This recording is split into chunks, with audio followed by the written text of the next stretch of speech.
Je vous invite à prendre Ésaïe au chapitre 47. 47, on avait commencé le chapitre la dernière fois. On était allé du verset 1er au verset 11, mais ce qu'on va faire, c'est qu'on va relire tout le chapitre, comme il n'y a que 15 versets. Donc les 15 versets du chapitre 47, et on peut prendre un verset chacun, de ma gauche à ma droite. C'est bon. Donc c'est toi qui as ma gauche. Descends et assieds-toi dans la poussière, vierge, fille de Babylone. Assieds-toi à terre, sans trône, fille des Chaldéens. On t'appellera plus délicate et voluptueuse.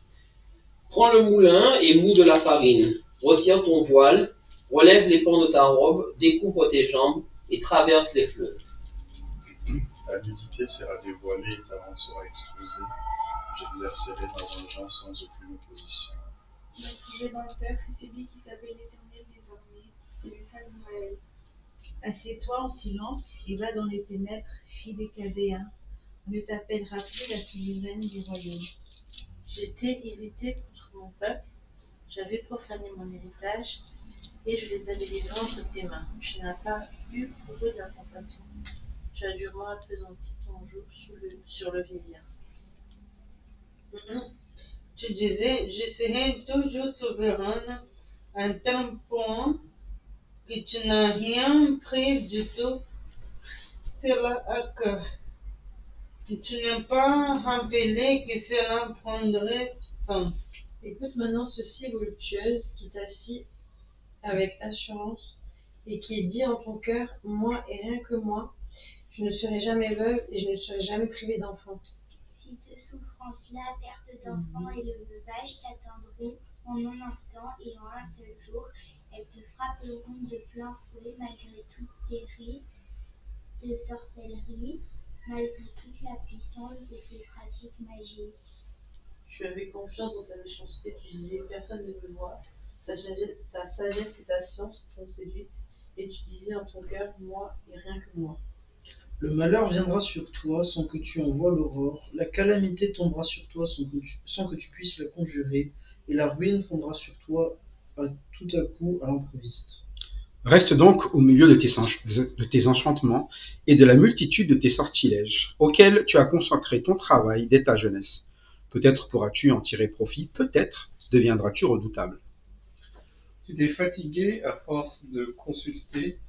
Qu'il se lève donc et qu'il te sauve, ceux qui connaissent le ciel, qui observent les astres, qu'ils annoncent d'après les nouvelles lunes ce qui doit arriver. En réalité, ils sont pareils à des pailles. Le feu les brûle entièrement, ils ne pourront pas échapper aux flammes. Ce ne sera pas un simple feu de braise qui permettra de se réchauffer, ni un feu près duquel on s'assied. Voilà tout ce que peuvent t'apporter ceux que tu t'es fatigué à consulter. Ceux qui ont fait des affaires avec toi depuis ta jeunesse se perdront chacun de leur côté. Il n'y aura personne pour te sauver. Merci. Alors on se souvient la dernière fois qu'on a vu cette grande Babylone, ce pays au final arrogant, invincible, à qui l'Éternel a livré son peuple et qui a montré au milieu de cela, même si le peuple était puni, le peuple d'Israël, ce qu'elle est vraiment, c'est-à-dire sans compassion, arrogante, avec une pensée unique, moi et rien que moi. Et c'est ça l'arrogance, c'est vrai que même si Dieu a puni Israël, notre côté arrogant, c'est toujours de se croire au-dessus de ce que Dieu a puni. Et parfois, on est là en notre arrogance, en se disant, mais moi, ça ne m'arrivera jamais. Moi. Et moi, je me crois comment? Toujours invincible. C'est ça, parfois. On croit qu'on n'aura jamais de problème, qu'on n'aura jamais de péché, qu'on ne tombera jamais, et du coup, on n'a pas de compassion envers les gens. Moi, toujours moi, j'ai besoin de personne, moi. Je suis puissant comme Babylone, je suis autosuffisant, je peux me débrouiller tout seul. Et c'est ça, on a quand même un Babylone qui se sent souveraine, qui se sent au contrôle de tout. C'est ce qui se dit, hein. il parle de sa souveraineté et il dit qu'il va toujours être souverain, régner à toujours, et qu'il va toujours pouvoir diriger les choses et qu'il a besoin de personne. Donc forcément, moi encore et moi. Et puis moi aussi, au-dessus de tout jugement. Il n'y aura jamais de conséquences à ce que je fais. Et c'était ça un petit peu, c'est que nous, dans notre vie, lorsque nous sommes centrés sur nous, sur notre capacité à tenir, sur notre capacité à contrôler, diriger les choses et à nous dire qu'on est capable d'aller même très loin, eh bien Dieu va quand même préciser une chose à Babylone. Tout ça, ce n'est que passager. Et c'est ce qui va toujours se passer. C'est que quand on se croit au-dessus de tout, Dieu va toujours nous rappeler quoi? Vas-y, hein, mais c'est passager. C'est passager parce qu'à un moment donné, tu es en train de mener une vie qui va te détruire et là où tu as confiance, tu n'as pas conscience de ce que c'est. C'est le verset 10 qui dit tu avais confiance dans quoi? Non? Dans les deux, non? Non. Ah, le 10. Le verset 10. Dans ta méchanceté. Dans ta méchanceté. En fait, c'est un peu ça notre confiance en nous, confiance en moi, confiance en notre capacité, et au-delà de tout ça, quand on ne place pas les choses bien devant Dieu, en fait, Dieu il appelle ça confiance en ta méchanceté.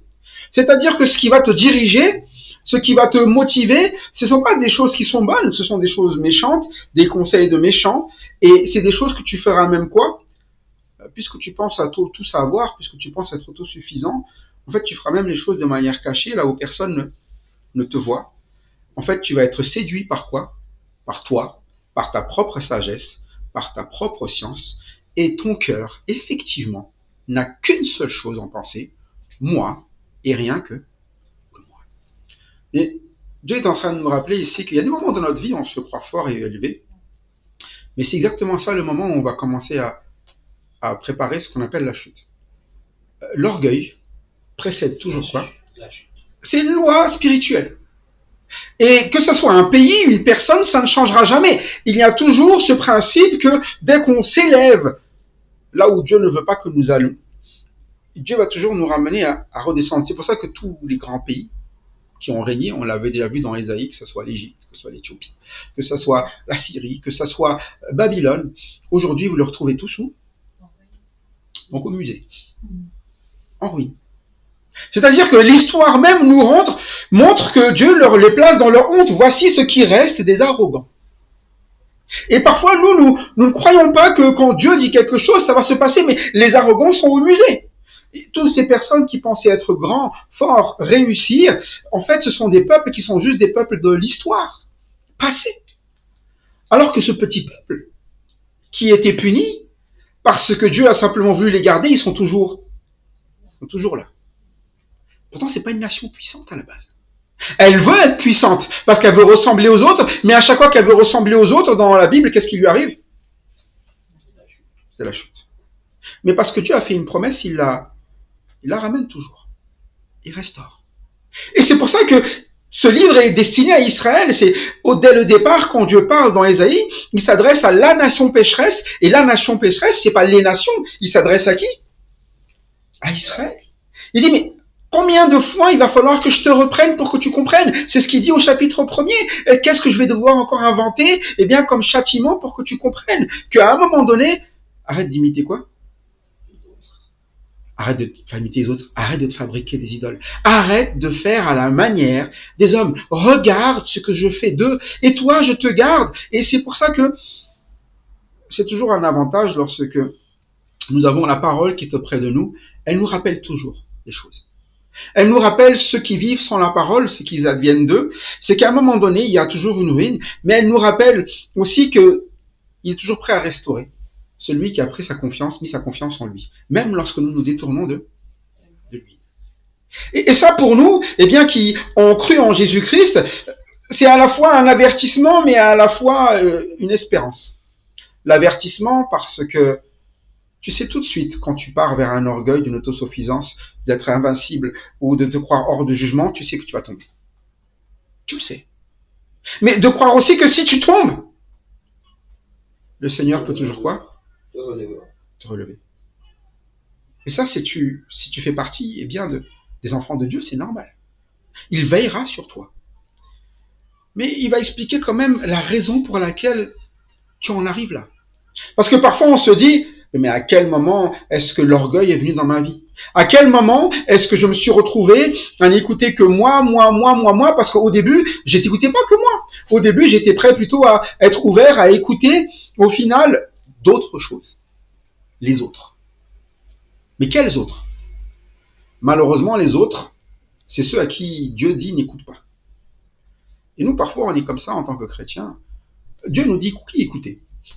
Il nous emmène sa parole dans un contexte, et nous, on va toujours chercher où? Et c'est pour ça qu'il le dit au verset 12. Reste au milieu de quoi? Ce que tu écoutes là, ce sont tes quoi? Tes enchanteurs. Tes multitudes de sortilèges à laquelle tu quoi? Tu as le terme qu'il dit. Verset 12. T'es fatigué ou t'as un autre mot? Consacré. C'est pas que les Babyloniens se laissaient porter par leurs pensées, simplement ils se consacraient à des choses dans leur vie. Ils se consacraient et ils s'investissaient spirituellement. Parce que c'est spirituel quand on parle des choses ici. Ce sont des choses qui parlent de quoi? D'enchantement et de sortilège. Et ce sont des choses qui interviennent dans un domaine qui est un domaine spirituel. C'est-à-dire qu'à un moment donné, là où normalement tu devais compter sur ce qui spirituellement vient de Dieu, tu vas essayer de vivre ça à partir d'ailleurs. Et c'est souvent ce qui se passait à l'époque. Ils avaient des astrologues, des magiciens, ils consultaient les esprits, ils avaient des aspects religieux aussi, comme tout le monde, et ils s'investissaient. Et parfois on se dit, oui, si je m'investis sur la vie spirituelle, si je m'investis à chercher la vie de l'esprit, et parfois on fait comme ça, hein. J'ai dit, je veux chercher l'esprit, je veux savoir ce que l'esprit veut, mais en fait c'est pas comme ça que Dieu fait. Il dit qu'il fallait juste quoi? Être à l'écoute de ses paroles. C'est pour ça qu'il a envoyé Ésaïe encore une fois pour leur dire à un moment donné qu'il fallait se convertir. Mais Dieu a dit aussi quoi, Ésaïe? Ils vont pas t'écouter.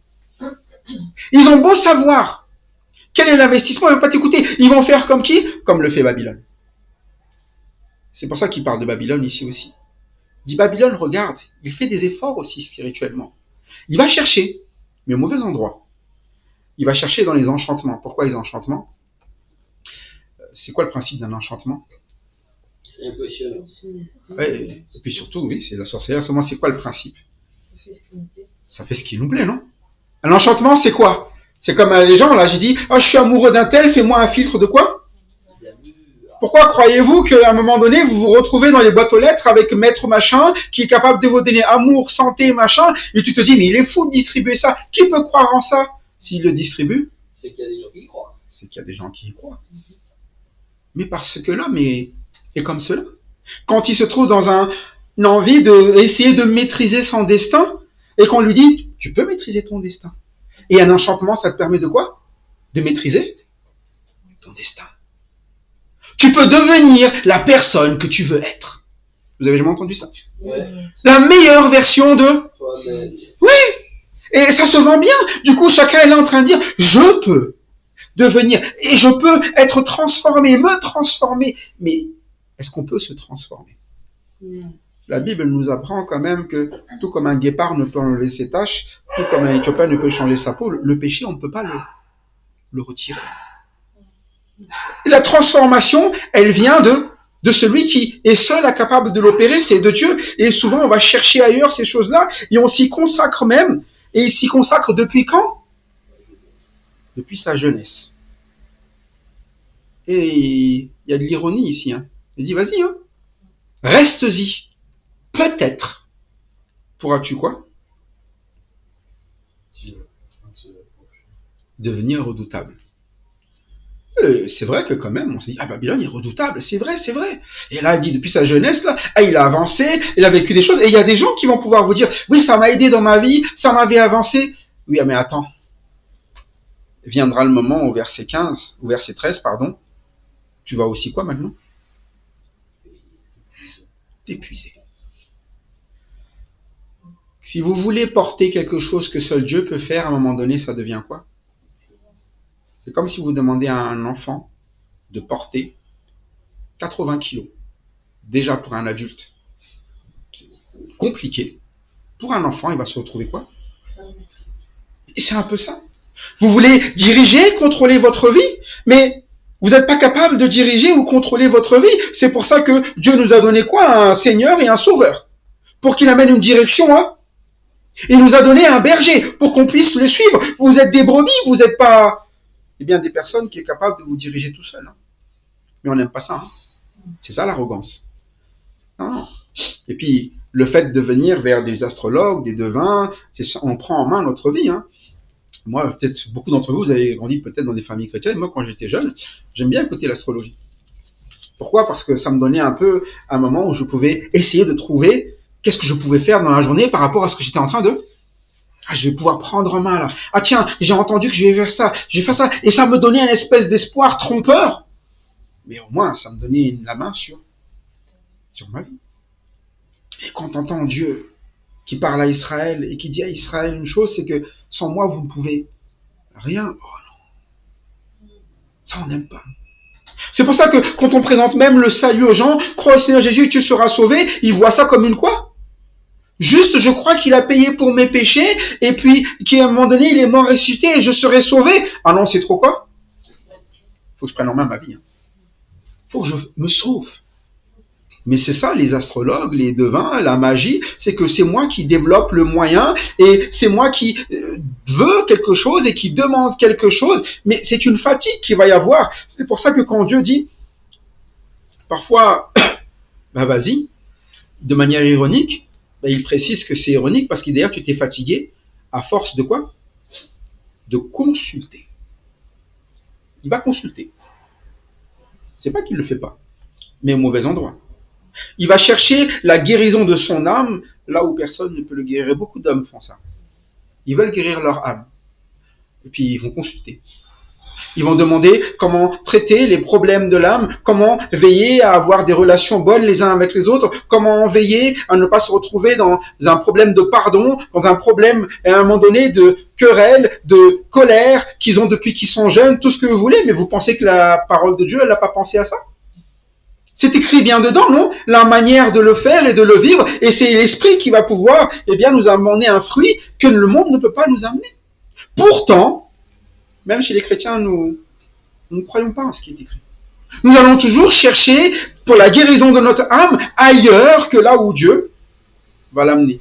Mais du coup, on se fatigue. Ce qui est toujours important, c'est quand les gens vont consulter, ils consultent jusqu'à toujours. C'est toujours. Ça résout jamais le problème, ça le cache, parce que quand vient le problème, il n'est pas résolu. Quand quelqu'un, on lui dit qu'il a un problème avec ses parents depuis qu'il est tout petit, le problème, il n'est pas parti. Hein. C'est juste qu'il arrive à vivre. C'est comme si Jésus vous disait, écoute, le problème, tu le gardes, il faut juste que tu vives avec. Non. Les péchés sont faits pour être quoi auprès du Seigneur? Effacés. La colère est faite pour qu'on y renonce. Et à un moment donné, la Bible nous dit quoi? Faites mourir les impuretés qui sont dans vos membres. Ils doivent mourir. Mourir, ça veut dire quoi? Oui, disparaître. Mais c'est pour ça qu'à un moment donné, tu vas te fatiguer. Tu as toujours besoin de recharger, de repartir, de recommencer les mêmes choses, les mêmes problèmes. Dans une autre situation, ça va être encore là. Il n'y a jamais de solution. C'est pour ça qu'il le répète, hein, qu'il se lève donc et qu'il te sauve. Ceux qui connaissent le ciel, qui observent les astres, qui annoncent d'après les nouvelles lignes ce qui doit arriver. Mais je te dis quand même, verset 14, ils sont comme de la quoi? Comme de la paille. C'est quoi la paille? Ça ressemble à quelque chose qui fait partie de la nature, mais quand le vent passe, en fait c'est mort, c'est sec. Et ceux que Babylone considérait comme étant leur appui, ceux qui le considéraient comme étant forts, puisqu'ils se disent maintenant je connais mes lendemains, je sais ce qui arrive, je maîtrise la situation, en fait dit tu as construit sur de la paille. Et quand tu construis sur de la paille, à un moment donné, il suffit juste que ça brûle, et puis après quoi? Ça part en un clin d'œil. Et c'est là où souvent on a mis des investissements dans notre vie, sur un aspect religieux, sur un aspect spirituel qui était pour Dieu, de veiller sur cela, et puis ça disparaît. Ils ne sauvent pas leur vie de quoi? Des flammes. Parce qu'il va venir les flammes. Et c'est là où ça va faire la démonstration que ce en quoi on s'est investi, payé même, ce qu'on a consacré dans notre temps, en fait, qu'on vienne les flammes, c'est là qu'on sait si vraiment c'est quelque chose de bon et pérenne. Et malheureusement, on doit attendre les flammes pour éprouver parfois ces choses dans notre vie. Parce qu'on n'a pas cru en ce que Dieu a dit. Parce qu'on n'a pas cru en la direction de ce que tu as dit. Et c'est vrai qu'il s'adresse ici à Babylone qui va s'écrouler, mais c'est quand même un livre qui est destiné à Israël. Israël, il faut toujours qu'ils se retrouvent dans les flammes pour savoir qu'ils ont fait quoi? Un mauvais choix. Et c'est après qu'ils disent simplement, nous t'avons désobéi, nous on n'a pas fait ce que tu voulais, maintenant nous sommes prêts à quoi? Bon, si vous lisez le livre des juges, c'est qu'une répétition de ça. Hein. Tout le temps. Tout le temps. Puis on regarde Israël. Hein. Comment est-ce qu'ils peuvent faire ça à chaque fois? Puis on regarde. Mais en fait, il faut regarder dans notre vie aussi. Combien de fois l'Éternel a dit une chose de manière très claire, et puis on est capable de répondre, non mais c'est pas ça, c'est pas possible. Non mais c'est trop compliqué de faire comme ça. Non mais quand même, il y a... Et puis on essaie de changer ce que Dieu a dit. Parce qu'on veut quoi? Ben, on veut autre chose.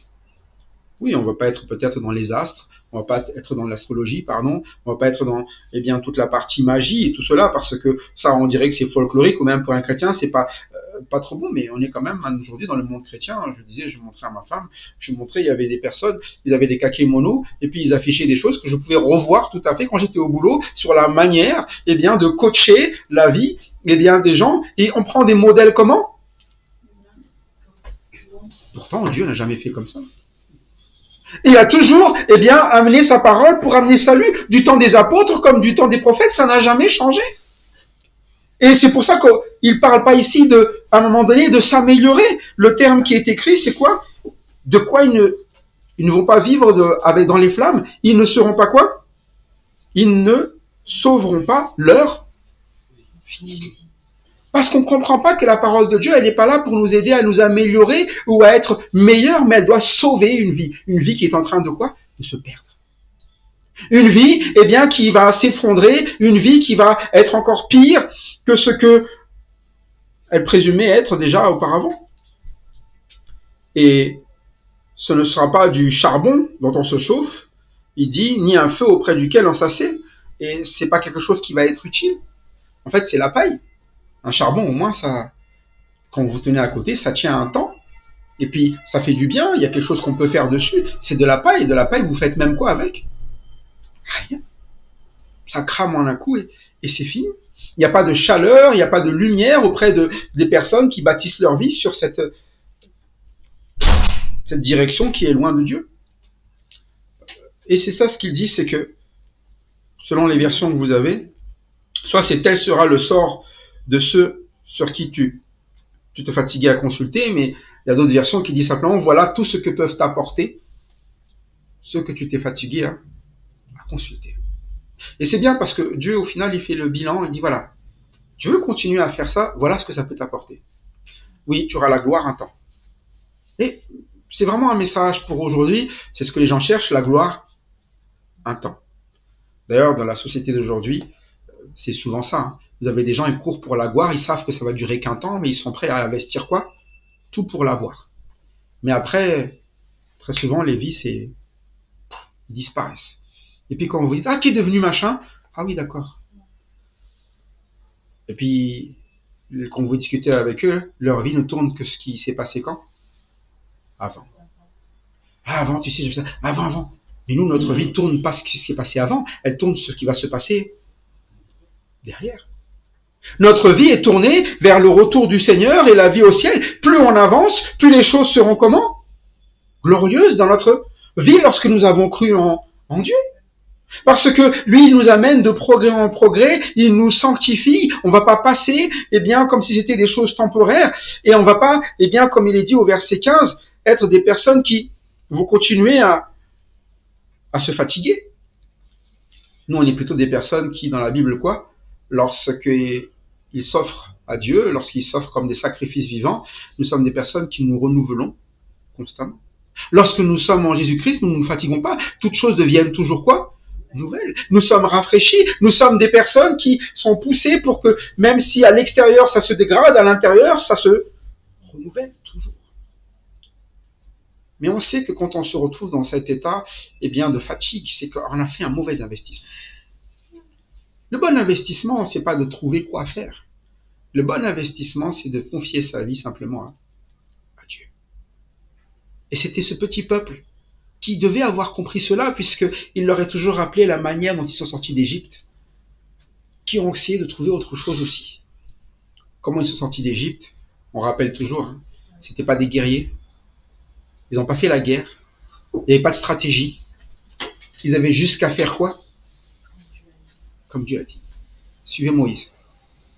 Tous les obstacles, toute l'armée d'Égypte, toute la puissance de ce peuple, toutes les choses, les fardeaux qu'ils vivaient, tout ça, dès le moment où ils ont écouté l'Éternel, a disparu de leur vie. Et nous, on croit toujours, ouais, mais ça, c'est le Dieu d'avant, ça. Comme s'il avait quoi? Changé. Mais quand il dit quelque chose dans sa parole, il n'est pas un menteur. Et c'est pour ça qu'il avertit ici.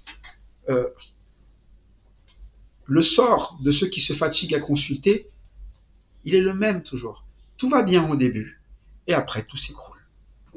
Alors pour nous, comment est-ce que nous vivons notre vie? Est-ce que nous l'investissons dans des conseils et des systèmes que ce monde met en place, ou nous l'investissons à être à l'écoute d'abord de la parole de Dieu, et à de laisser d'abord Dieu nous sauver? Parce que l'objectif, c'est d'être sauvé. Sauvé, eh bien, de ce que l'homme produit, tout simplement sans Dieu. Déjà, vous voyez comment Babylone vit dans la méchanceté. Être sauvé de notre méchanceté.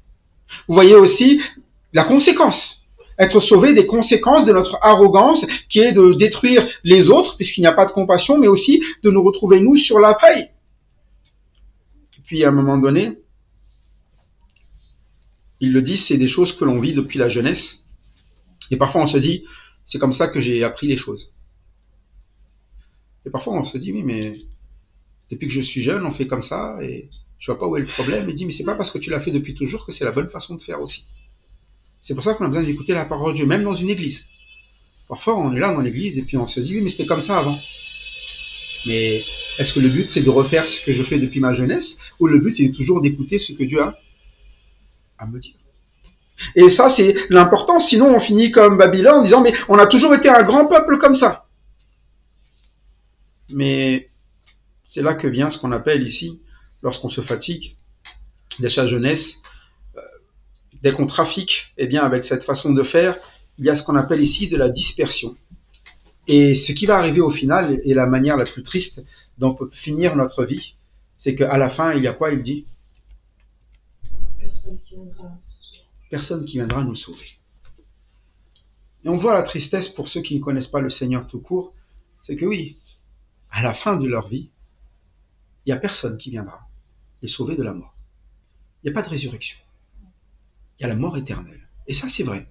Une arrogance, toute une vie à ne pas glorifier Dieu comme Dieu doit être, à ne pas, donner sa vie à Christ parce qu'on croit qu'on veut pouvoir gérer les choses tout seul. Mais le problème, c'est qu'à la conséquence, à la fin, il n'y a personne pour sauver. Et parfois, dans notre vie chrétienne, on revient à cette vie aussi. C'est-à-dire que on se retrouve à persévérer, à ne pas vouloir écouter Dieu dans des situations de notre vie, sur laquelle Dieu a déjà donné sa parole pour nous apprendre à le vivre dans notre vie familiale, dans notre vie d'église, dans notre vie de travail, dans notre vie relationnelle les uns avec les autres. Et parfois, on condamne des relations. Il n'y a rien pour sauver la relation d'un couple. Rien pour sauver la relation enfant-parent. Rien pour sauver la relation dans l'église. Et c'est là que viennent les divisions. Ça se disperse. Rien pour sauver parce que nous-mêmes, nous ne voulons pas écouter ce que Dieu a à dire. Et parfois, on sait toujours, mais c'est l'autre. Comme Israël peut dire, mais c'est Babylone. Comme Babylone de dire, mais bon, on s'en fiche. De toute façon, Israël, ils sont petits, mais l'un doit avoir compassion et l'autre doit prendre ce que vit l'un comme exemple. Sachant aussi qu'il doit accepter de suivre l'autre comme Dieu le voulait aussi. On se rappelle qu'avant, il y avait le message où il avait dit que le salut, le berger, ça serait Cyrus, quelque chose que Israël ne pouvait pas concevoir avant. Comment ça, un païen qui nous amène un quoi? Et parfois, c'est ça, nous concevons les choses selon ce que nous avons appris dans notre jeunesse, au lieu de concevoir les choses comme Dieu veut simplement l'annoncer pour nous secourir. Voilà pourquoi, il y a ces encouragements pour nous. D'abord, de laisser Dieu faire les choix dans notre vie, de marcher comme Dieu a prévu pour nous. Pour Israël, il avait prévu un peuple qui obéisse entièrement à ses lois. Tout un peuple. Même si tout Israël n'est pas Israël, si Israël écoute de manière générale, ça se passe bien. Vous vous rappelez, quand Israël suivait Josué, il y avait des quoi? Des victoires. Et on arrivait dans Juge, dès que Judas a commencé à vouloir faire les choses lui-même, à piloter les choses un peu à sa façon en rajoutant Siméon, et puis chacun a dit bon, je chasserai pas tout, viennent toujours tes quoi après? Des défaites. Et il faut toujours revenir et revenir, mais il y a des dégâts. Voilà pourquoi, eh bien, soyons pas des fous, ne recommençons pas ce qui est et d'agir selon la méchanceté. Agissons, eh bien, dans la justice de Dieu, en plaçant notre confiance en lui pour qu'il place les victoires dans notre vie, des victoires qu'il a déjà préparées d'avance pour nous. Que Dieu se glorifie donc dans des cœurs obéissants pour la gloire de son nom. Amen. Amen.